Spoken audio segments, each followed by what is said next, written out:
चूंकि वर्तमान समय पर जो उनकी ग्रह स्थिति है वो अढ़ैया शनि के प्रभाव में है, शनि की महादशा के भी प्रभाव में है, तो शनि न्याय का देवता है।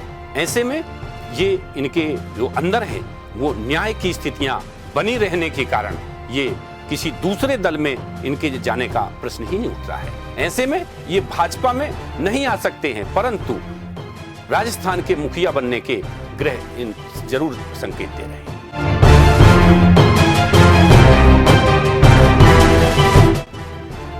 चूंकि बुध बाल्यावस्था वाला ग्रह है, अतः इनका जो कार्यकाल है वो अल्पकाल का होगा।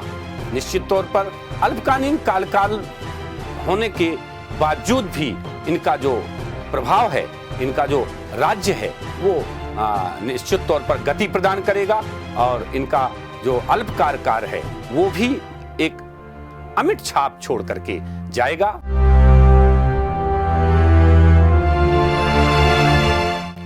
नमस्कार, इंडिया फर्स्ट के एस्ट्रोलॉजी फर्स्ट में आपका स्वागत है। मैं हूं पंडित विनोद गौतम, ज्योतिष मठ संस्थान भोपाल से। आज बात करेंगे जन्म पत्रिका में ग्रह और राज्य देने वाले ग्रहों की स्थिति के बारे में। चर्चा है सचिन पायलट जी की जन्म पत्रिका पर और उनके ग्रहों पर। देखें उनकी कुंडली की स्थिति की जानकारी पर, क्या आगामी समय पर वो राजस्थान के मुखिया बन सकते हैं? क्या उनके ग्रह योग उनके कार्यों में रुकावट पैदा कर सकते हैं? कई बार उनको मेहनत करने के बावजूद भी सफलता क्यों प्राप्त नहीं होती है? इन्हीं कुछ विषयों को लेकर के हमने उनकी जन्म पत्रिका पर अनुसंधान किया है।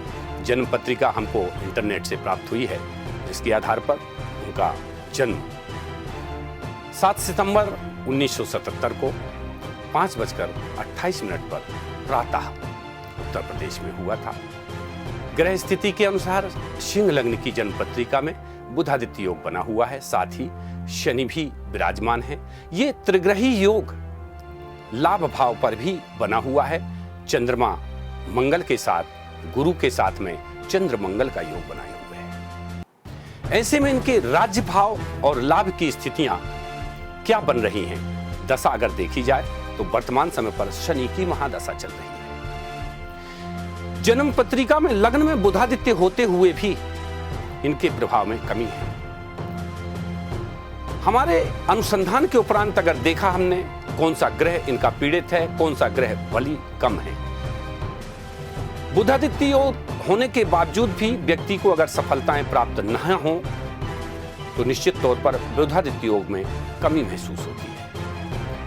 जब कुंडली पर बारीकी से अध्ययन किया गया तो बुध वक्री होकर के अस्त पाया गया। अगर बुध की स्थितियां अस्त ना हो, वक्री ना हो, तो बुधादित्य योग पूर्ण रूप से प्रभाव दे सकता था। वर्तमान समय पर अभी इनकी शनि की महादशा में शुक्र का अंतरदशा चल रही है। शुक्र की अंतरदशा जैसे ही समाप्त होगी, अर्थात जनवरी 2022 से और जनवरी 2023 तक सूर्य की महादशा चलेगी। सूर्य बुधादित्य योग का प्रभाव इनका देगा।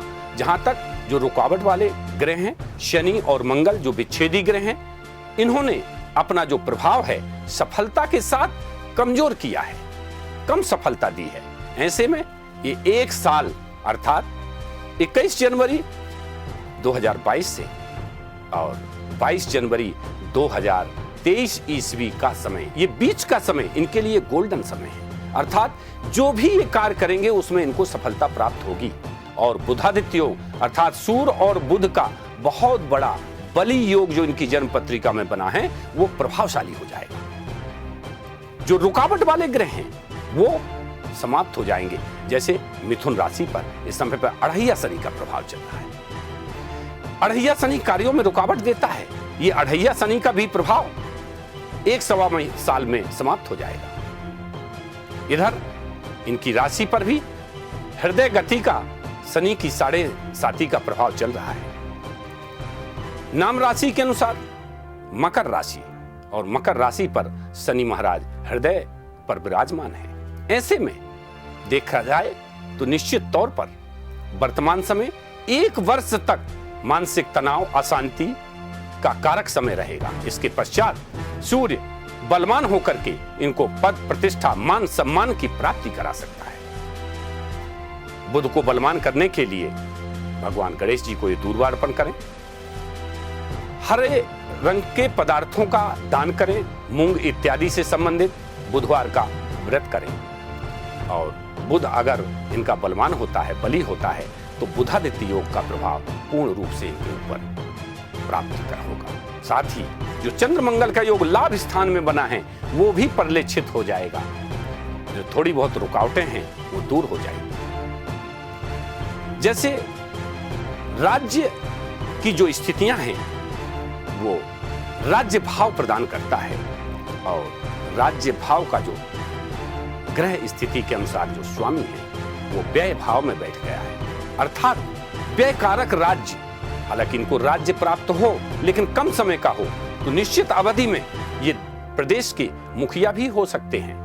जहां तक देखा जाए तो वर्तमान समय पर राजस्थान प्रदेश की राशि का स्वामी शुक्र है, और राजस्थान की राशि तुला है। इस पर अढ़ैया शनि का प्रभाव चल रहा है।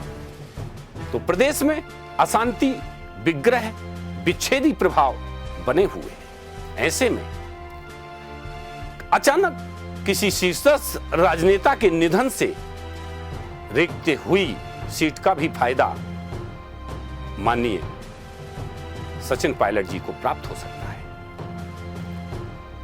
दूसरे नंबर पर अगर कुंडली पर ग्रह दशाओं के अनुसार, गोचरी ग्रह व्यवस्थाओं के अनुसार जो अनुसंधान किया गया है उस पर अगर विचार करें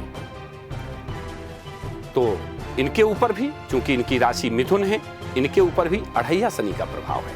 यही साथ में ही समाप्त होगा, और अढ़ैया शनि वाहन इत्यादि से परेशानी दे सकता है। इनको वाहन भय बना रहा है। वहीं राजस्थान के मुखिया श्रीमान अशोक गहलोत जी की जो जन्मपत्रिका है उसमें भी शनि हृदय की गति में, हृदय के स्थान पर रक्त विकार इत्यादि से इनको पीड़ित कर सकता है। ग्रहों का प्रभाव पशु, पक्षी, मानव और हमारे प्रकृति पर पूर्ण रूप से बढ़ता है। नकारात्मक और सकारात्मक ऊर्जाएं हमेशा पृथ्वी पर व्याप्त होती हैं। ग्रहों के चलने से, ग्रहों के चलायमान होने से, ग्रहों की गति से, ग्रहों की अक्रिवक्ति और उनके बलों से कार्यों की दशा और दिशा निर्धारित होती है। कार्य तभी संपन्न होते हैं जब योग संयोग बन जाते हैं। तो ऐसे में 34 वर्ष की आयु पूर्ण करने के पश्चात सचिन पायलट जी के ग्रह पूर्ण रूप से बलवान हो जाएंगे और उनको सफलता के योग बनेंगे। इसी प्रकार की रोचक जानकारियों के साथ हम समय समय पर पुनः उपस्थित होंगे। तब तक के लिए नमस्कार। देखते रहिए इंडिया फर्स्ट।